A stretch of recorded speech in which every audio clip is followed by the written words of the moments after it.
High বন্ধুরা, আবার চলে আসলাম দেখো রাতের ডিনারের নিয়ে।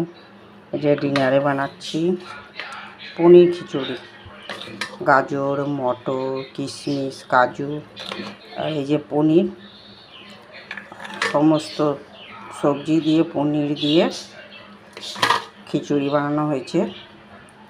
গোবিন্দভোগ চাল, মুগ ডাল, সয়াবিন আছে, বাদাম আছে, সব কিছু আছে, একদম ভিটামিনে ভরপুর। আর এই যে পাঁপড় ভাজা,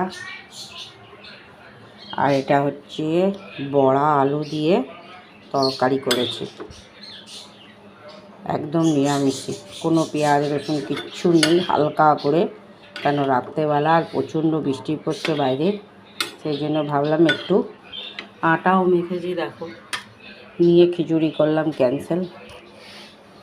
তাহলে ভিডিওটা এখানে শেষ করছি। ঘি রাখা আছে।